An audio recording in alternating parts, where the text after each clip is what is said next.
Hi, everybody. Thank you so much for joining me today. My name is Gina Whitehouse. I'm the creator of YourMoreThanMom.com. I'm a mom of two, entrepreneur, and I have a successful business from home. And today we're doing another feature interview, and we have today with us Denise David of Denise David Drafting. And I'm so excited you're here with us today and decided to do this interview. Actually, Denise and I go way back from the times when we used to work in an architecture office before and actually go to college. We actually went to college together, but I don't think we really knew each other then very much. It wasn't until afterwards that we got to know each other. So I thought she would be the perfect person to come and speak to you guys this week about what she does with her work at home job. So Denise, why don't you take it away and just introduce yourself to us and tell us about what you do. My name is Denise David, and I am a work-at-home mom. I have a 6-year-old daughter, Olivia, who's in the 1st grade, and a 9-year-old daughter, Sophia, who is in the 4th grade. I started my drafting service about 8 years ago when I left the business world, I guess you would say. I was laid off shortly after I came back from maternity leave with my oldest daughter. And I kind of didn't know where to go from there. I was used to being, a go person. I had a career, I had plans, and sometimes those things change, stuff happens, and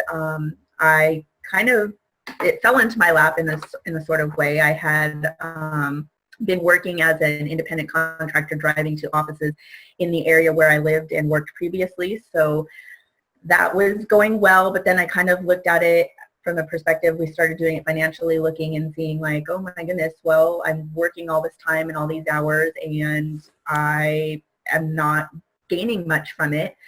My kids in daycare all day long, it was not making sense. So my husband and I decided, we are just not going to go that route. You're going to stay home with a kid and we're going to figure it out.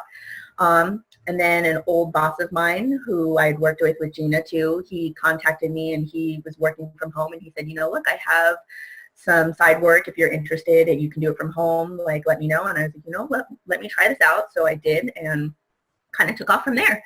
I've been pretty successful at it. I spend a lot of time, building relationships with people. So that's kind of where I've gotten to from this point. I enjoy it a lot. So it's kept me, true to what I went to school for and what I wanted to do. And I'm proud of that and I enjoy it. So I keep doing it. That's great. Thank you so much for sharing that with us. I think one of the things, like I was just telling you before we pressed record to do this interview, was that one of the things you don't want to do is you don't want to burn bridges. Yeah. Right? With your former employers, even if they were the people to lay you off, you graciously walk away and say, okay, and you know that even though that wasn't your plan, that there is another plan for you. Mm-hmm. And even during that time when you're at that company, wherever you're working, whoever you're working for, whoever you're working with, you just want to be the best you can be and be helpful, mm-hmm. be someone who's valuable, especially give them value, yeah. Work extra hard so that if something does happen, like you get laid off, that later on down the road, you still have those relationships with people so that mm-hmm. whether you're going to take what you were doing what you were doing before and do that at home directly, like you were doing, Denise, or if you're going to do something different, you still have those connections with people, or even if you're doing a new service, it might apply to them, or they mm-hmm. may know someone or a referral that they can give you. So tell me a little bit about what your typical day looks like. Well, obviously I have 2 kids and they are school age. So the morning starts out, I get up first, I get myself ready, and then I get my kids up. And, if you've got young kids, that can be a challenge in the morning. Yeah. My older one is pretty good at now getting herself up, getting herself dressed. My younger one, I'm still putting her pants on her legs and bustling her out of bed and brushing her teeth and brushing her hair. So that's a good 20, 30-minute process, just getting them set for school. I sit them down at the table. I make their breakfast. We pack backpacks, make sure, agendas are signed, reading logs are signed, all that fun stuff.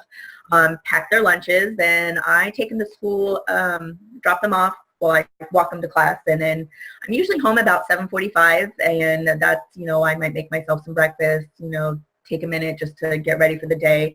And really at 8 a.m. is where, I turn on my computer, I check my emails, I get set for the day, I go over my schedule, see what I have to do.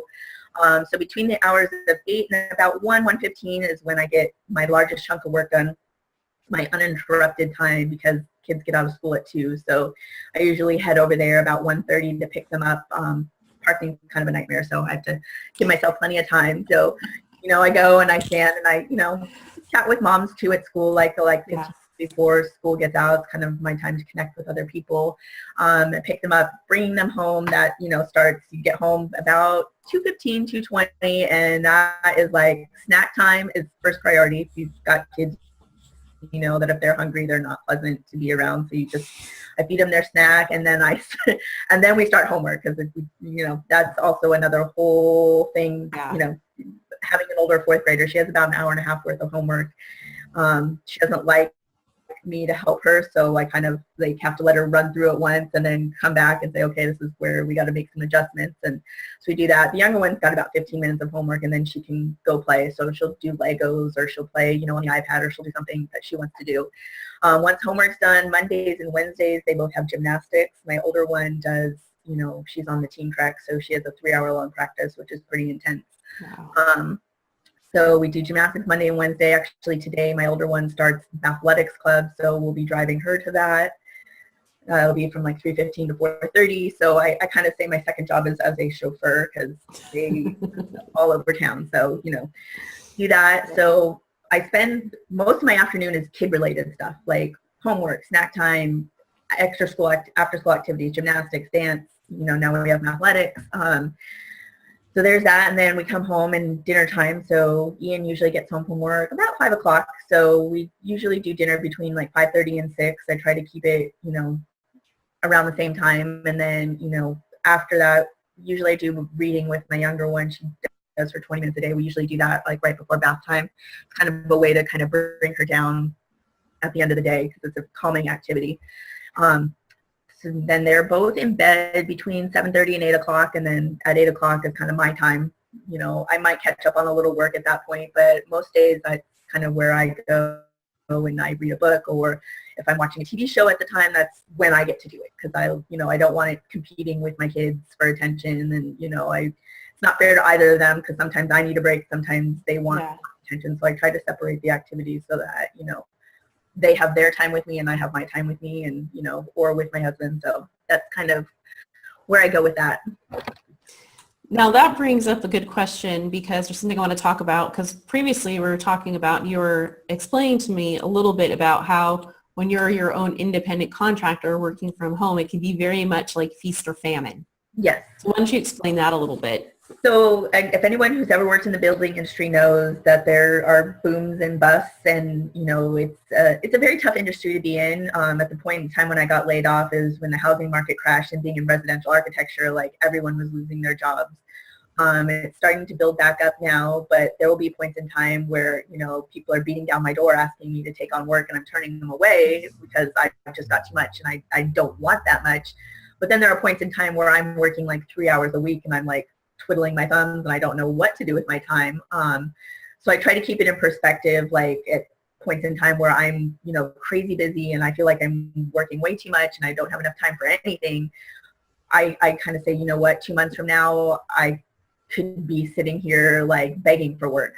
So I kind of try to keep it in perspective, because I know it ebbs and flows. And I've learned now after 8 years that there's cycles to it. And, sometimes you're very busy and other times you're very slow. And it's, there's never really a time where it's just a steady.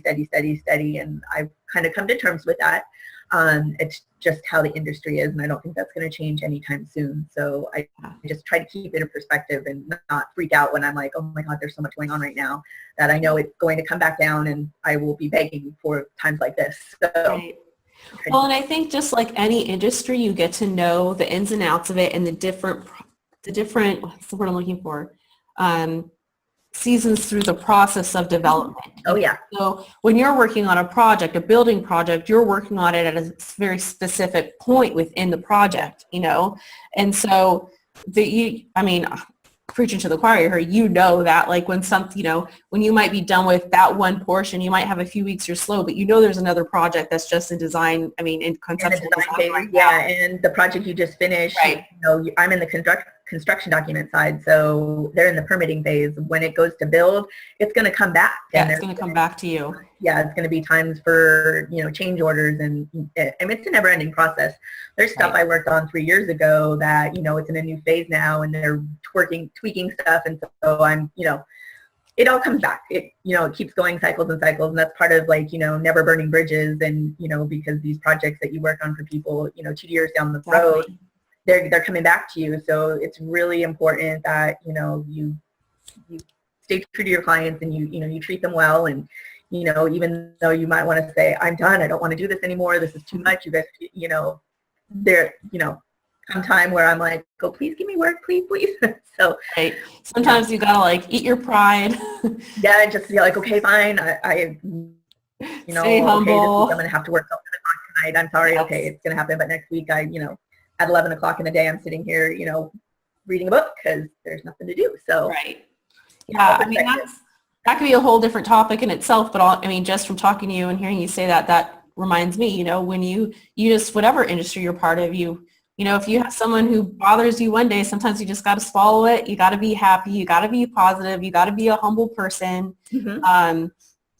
You have to have good customer service. You have to be professional. You can't be the person who's just going to pick up the phone and go off on someone. You can't even do that. You can't let your anger come out, Especially being an independent contractor, because you are the face of your business. You are your business. And if you burn one bridge, chances are you burn 10. It's right. not because it's small. It is very small. It's small. And I know the building industry is so small. Everyone knows each other. Like my husband, he works in the insurance industry. Everyone knows each other, So, you want to be genuine and be you, but you want to be positive, and you want to be happy, and you want to go above and beyond and give your clients, value. So, because what's going to make someone go to you over another drafts person? Or who recommend you, because word of mouth is huge in this industry. When you have your own business, you rely on people spreading the word for you a lot of times. So right, exactly. We could go on a whole different topic there, but we'll stop there. Okay, great. So I wanted to ask you, what keeps you, because you're still doing what you used to do in the traditional workplace. So what keeps you from going back to the workplace?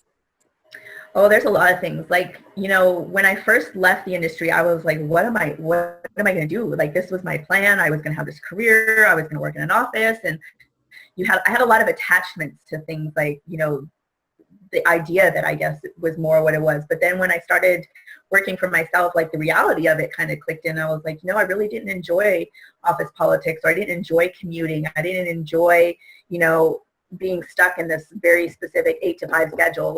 You are at the office at this point in time, and you are here, you can't leave, you can't, and, asking people, can I take this day off? Can I want to have a vacation at this point in time, and putting in a request for it and not necessarily being guaranteed that. So, the further I got out from, being in an office and working for myself, there were a million advantages to being your own boss. There's a lot of things where people are like, oh, I couldn't handle that. But I'm like, there's so many things where, I want to go and help in my daughter's class and do reading groups once a week. There's not many offices that I know where they'll be like, sure, take every Tuesday off and go in for 2 hours and do that. So, I like having the flexibility and being able to make my own schedule and deciding, what kind of work I take on. When you're working in an office, your boss might say, this is the project and these are the clients that you have, go do it, and you don't necessarily get a say in it. I pick and choose who I want to work with. If there's a specific person that, they cause me a lot of stress, I can just, politely say no thank you, but, still have the ability to, take on the work that I want to do and the stuff that I'm interested in. I like doing residential work. I like doing, home additions and remodels and that kind of stuff. I really get to pick and choose what I do, and I can do it on my time. And I have plenty of time for my kids. I spend a lot of time at their school and volunteering in their classrooms and doing stuff for their school. So, it gives me so much flexibility that, the thought of going into an office and, being accountable, my time being taken up and being held hostage, basically, I kind of feel like by someone else, they get to decide what to do with my time. So part of that, I say, the further out I get, I was like, I can never go back. I like what I've set up for myself. Yeah. Like I mean, I don't know what someone would have to pay me to like get to work back into an office. Exactly. Yeah, Yeah. there's certain things you miss. You miss coworkers and you miss having that camaraderie with people and, having adult conversations. Like that's one of the things that I do miss is just, having coworkers, people that I can relate with. I was telling Gina, I was like, I miss having lunch with you. I know. Just having some adult time because, you spend your days with kids or at home by yourself. So, something I found has really helped me in the, past now is when my kids go to school, making friends with other moms and like, going and having a girls' night, going out and having drinks or having dinner with them, like getting out and just having that kind of social side that you miss in the office. I kind of flipped it now and I kind of have it with my mommy friends. So kind of finding a network outside, which I think youaremorethanamom.com is a great way to, meet and connect with people who are probably similar to you, sitting at home all day long and just want to talk to an adult for 5 minutes. Yeah. Just talking to a 5-year-old, it has its limitations.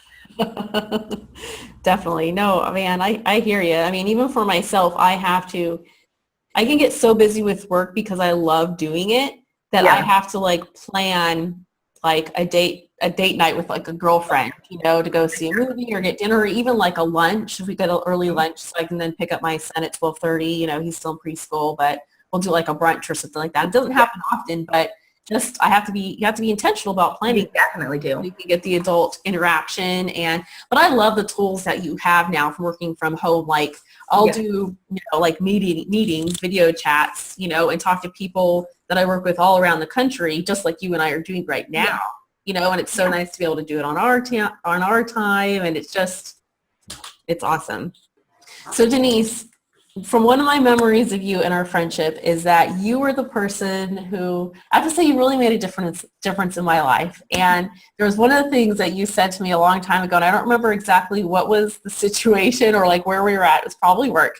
And you said to me, Gina, you just have to stop being a people pleaser. And you just have to start saying no, because I was saying yes to so many things. And I'm not even talking about work things. I'm talking about like social events where I didn't want to miss out on that barbecue or party the person was having, and so I'd go and I'd be out late, and then the next day I'd be so tired, and by the end of the week I just was totally burnt out. And you just said, Gina, you need to stop being a people pleaser. And so it's been a long, let's see, 10 to 12 year journey. 10-year journey on becoming better at saying no, but you had a definite, you caused that. So thank you so much. So with that, why don't you talk a little bit about creating boundaries when you're working at home, and specifically how to like train or make boundaries with your clients, and so maybe talk about some of the obstacles there and how maybe you train people to know what your boundaries are and how to work with you.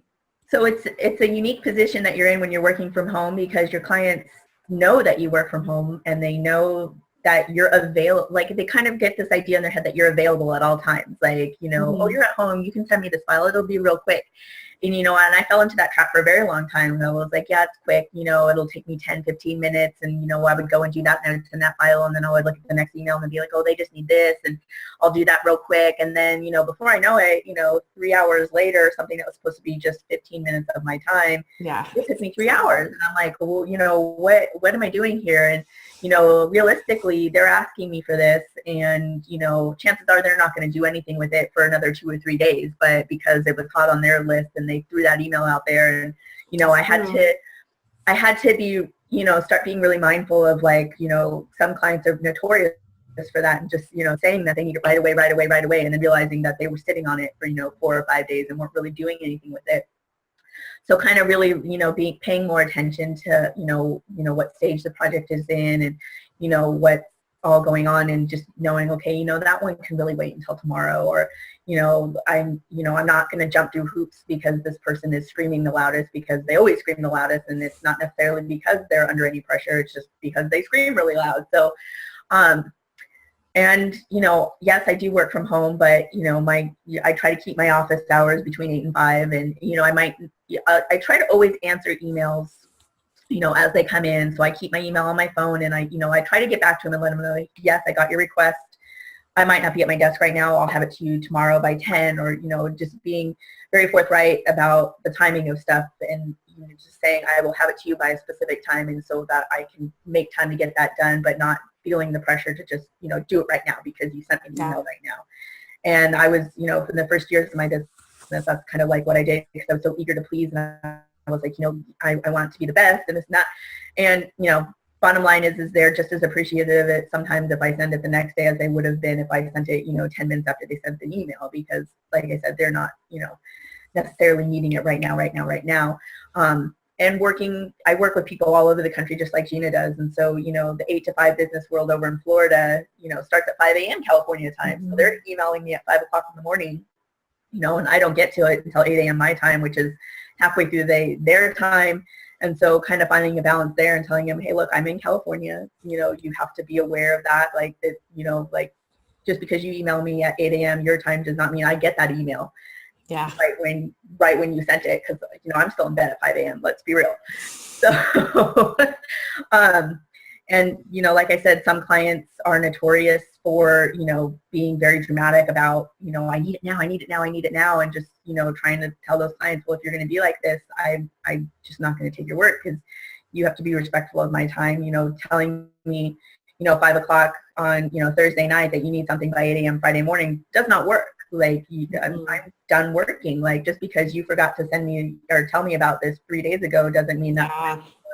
Like, I don't work in your office. Yes, I do work for you, but you are not my boss, and you are not, the, only person I work for. Like, I have other clients and they have schedules, and I've taken on work for them, and I schedule my time. So I've really tried to, train my clients to, give me a heads up. Like, this is the project you're working on. What are your deadlines? Like, when do you want stuff sent to consultants, or when do you expect to have it back from the city? When are you submitting, so that I can block out time for you? Like, I'm trying to get them better at, you can't just, email me and expect me to drop everything and start on this right now, because like I said, you're not my only client. I have multiple clients, and, everyone has important jobs. So you've got to give me heads up, give me warnings, give me time to, get you fit into the schedule. And that's, that took me a long time to be able to say that to people, because, you feel like, you gave me work. Thank you. Let me,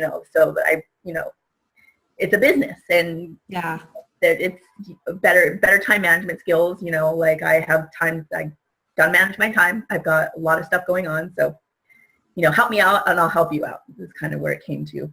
That's good. That's a good philosophy.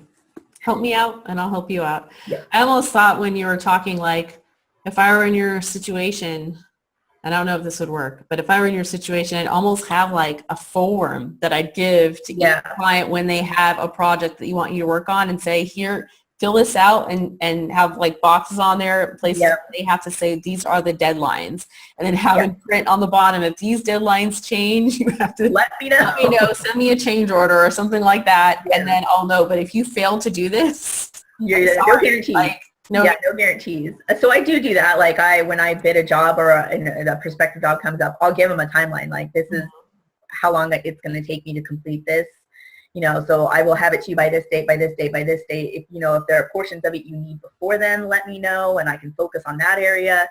So, scheduling and time management is huge. So you gotta, and like I said, they're in their office, and they're only focusing on their project, and, and you're working on multiple projects for people in the same office, and everyone thinks their project is the most important. And I'm like, well, your buddy over here has a deadline in 2 days, and yours isn't due for 3 weeks. So, like, go talk to him and see if he can buy some time. But, it's hard in that respect, because you're dealing with a lot of individual project managers and individual projects, and, like, kind of being all encompassing and just saying, there's a process to this, and we know that it's going to take this amount of time, like, account for it.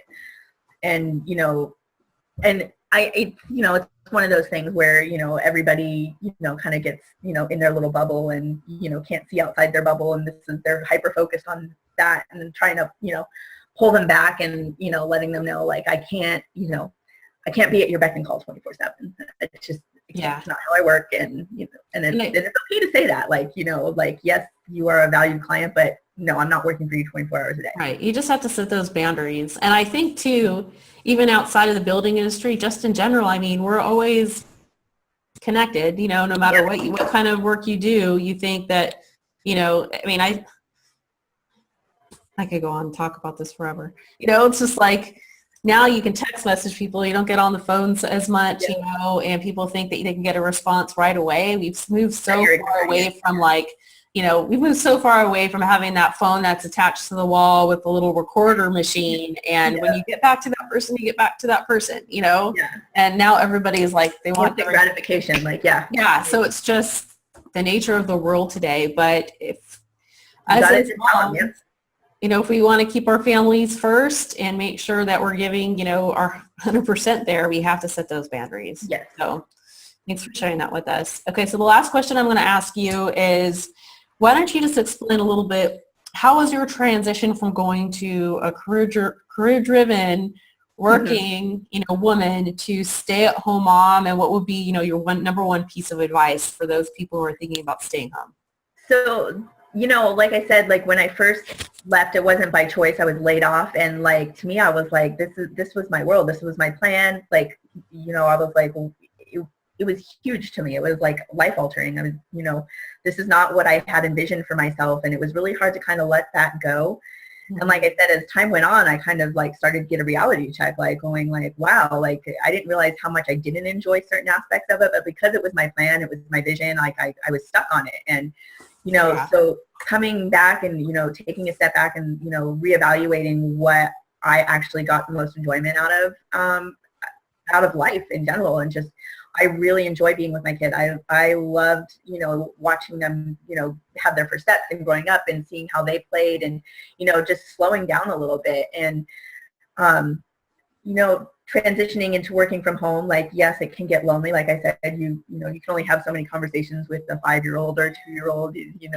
There's certain things where you want to have some adult time. And so working with my business was kind of my way of, still staying connected to my adult life, I kind of call it, because you have I feel like I have my kid life where I run around the house and I play Legos or I read books or, do homework. That's, takes a different part of your brain, I guess, and just trying to be well-rounded. And, so having my business gave me that opportunity to kind of stay connected to that part of my life. And, but a huge part of that was just kind of letting go of my vision of what I thought, I was going to be at, this point in my life and in my career.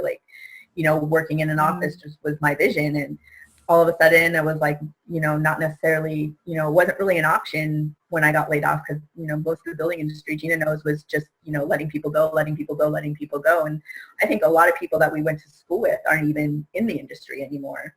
Probably. On to other things. I'm not in the industry anymore. Yeah, they moved, and and I'm sure you had that vision in your head, you thought at this point in time you'd be an architect and you'd be designing mansions, and it was that was where you thought you were going to go, and letting go of that and kind of saying, okay, there's a different path we're going on now, and kind of embracing that and being okay with it, and really trying to find the positive sides of it, and really evaluating and looking at what was important. And I realized that that vision that I had, I would not be happy with it. I don't think that I would have enjoyed all this time with my kids. I think I would be much more stressed, I think I would feel much more guilty too about not being able to spend time with my kids and doing the stuff I do with my kids. I can't imagine not going into their classrooms and helping. I can't imagine not picking them up from school.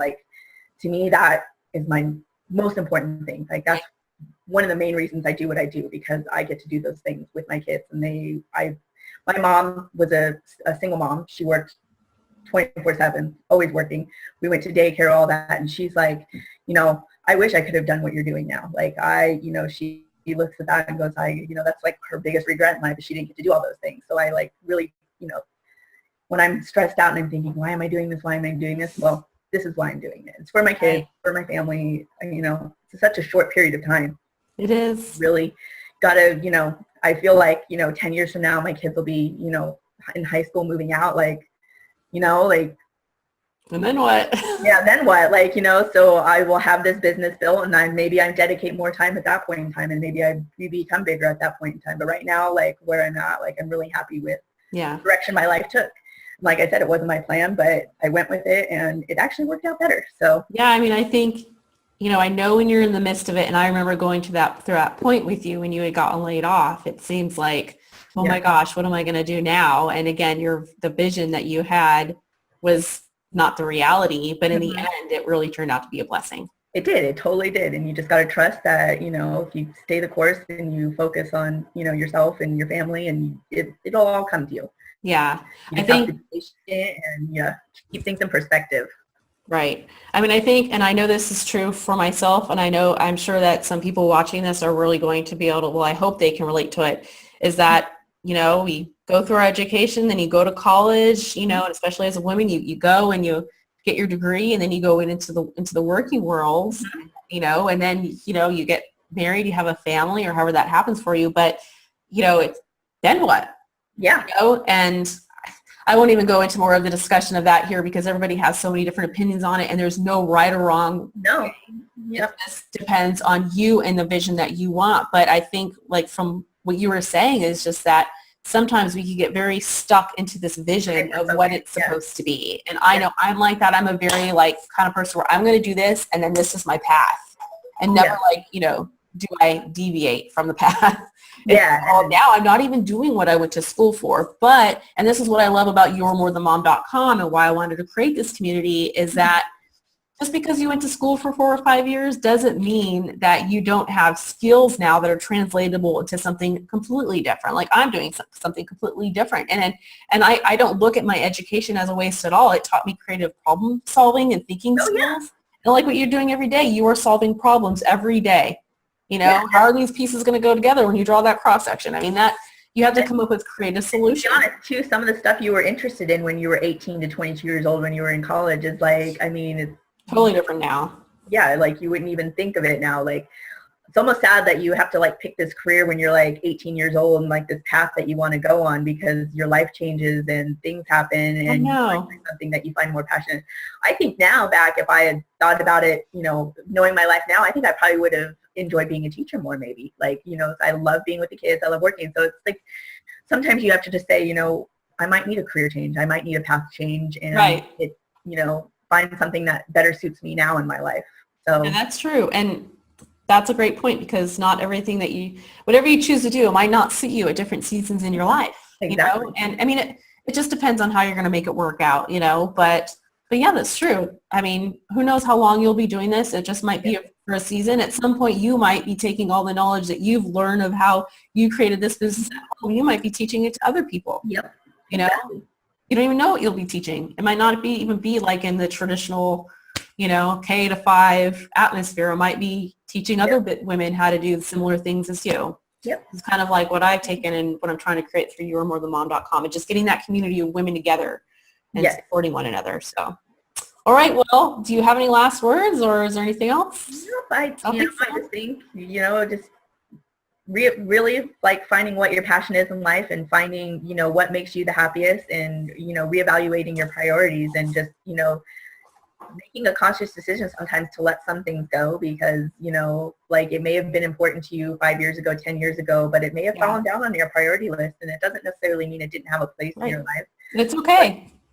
But, it's okay to let stuff go, and to try new things, and to venture out, and to, really kind of change your path, change the way you see your life, and, you never know where it's going to go. And like I said, 5 years ago or 10 years ago, I couldn't have imagined not working in an office. Now I can't imagine working in an office. So it's, it's amazing how things change. Yes.